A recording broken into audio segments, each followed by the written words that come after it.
আমরা এতদিন অনেক গান শুনিয়েছি, অনেক শান্ত থেকেছি, রবীন্দ্রসঙ্গীত শুনিয়েছি।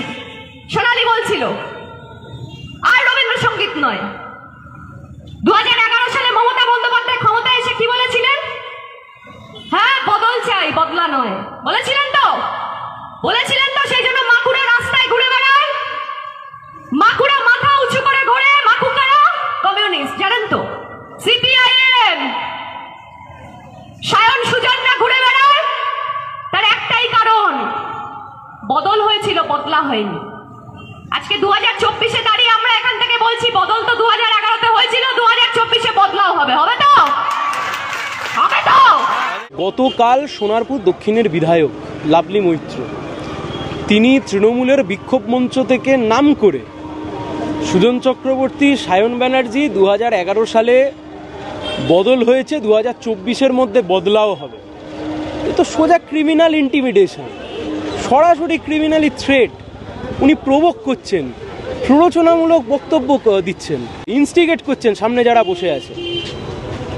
এমএলএ তিনি দাঁড়িয়ে দাঁড়িয়ে ক্রিমিনাল ইন্টিমিডেশনের কাজ করছেন থানা ঢিলছোড়া দূরত্বে।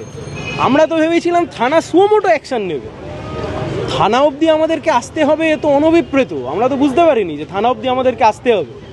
কিন্তু আমরা থানায় আসলাম, থানায় এসে আমরা গোটাটা জানালাম। অনেক এদিক ওদিকের পরে ওনারা একটা কমপ্লেন নিয়েছেন। কিন্তু পরিষ্কার কথা, খুব স্পষ্টভাবে আমরা যেটা বলেছি যে উনি যে পরিমাণে থ্রেট দিয়েছেন, এই থ্রেট শুধুমাত্র যে ফিজিক্যাল থ্রেট হতে পারে তা নয়। ওনার হাজব্যান্ড একজন আইপিএস অফিসার, আমরা কমপ্লেনে লিখেছি। ওনার হাজব্যান্ড একজন হাই র্যাঙ্ক আইপিএস অফিসার, যে কোনো মিথ্যে মামলায় আমাদেরকে ইমপ্লিকেট করে দিতে পারে। উনি যেভাবে বলেছেন বদলা নেওয়ার কথা, ফলত সেইটা নিয়ে আমরা আজকে থানায় জানিয়ে গেলাম। আমরা আশা রাখি থানা কর্তৃপক্ষ ব্যবস্থা নেবেন। যদি সোনারপুর থানা ব্যবস্থা নেন ভালো, যদি সোনারপুর থানা ব্যবস্থা না নেন তাহলে তার যা পরবর্তী জায়গা আছে সেটা আমরা করব, সেটা আমরা যাব। কিন্তু একটা কথা খুব পরিষ্কার, সোনারপুর থানা থেকে ঢিলছোড়া দূরত্বে এমএলএ দাঁড়িয়ে থ্রেট করছেন যে এবছরের মধ্যে বদলা হবে। কি মিন করতে চাইছেন? কি বদলা হবে? আর কতজনকে বদলা নেবেন আপনি? একটা গণ আন্দোলন, মানুষের আন্দোলন, আরজি করের ঘটনা নিয়ে রাজ্যের মানুষ আন্দোলন করতে নেমেছে। উনি কতজনের আঙুল নামাবেন? উনি কতজনকে থ্রেট দেবেন? উনি কতজনের বিরুদ্ধে নামবেন?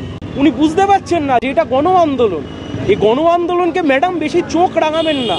এই গণ আন্দোলনের সামনে অনেক বড় থেকে বড় নেতা নেত্রী তারা ফিকে হয়ে গেছে। গদি কিছু সময়ের জন্য থাকে, পথ কিছু সময়ের জন্য থাকে, খুব বেশি দিনের জন্য থাকে না। কিন্তু যা করবেন একটু ভাবনা চিন্তা করে করবেন, কারণ ভবিষ্যতে এর জবাব কিন্তু মানুষকে দিতে হবে।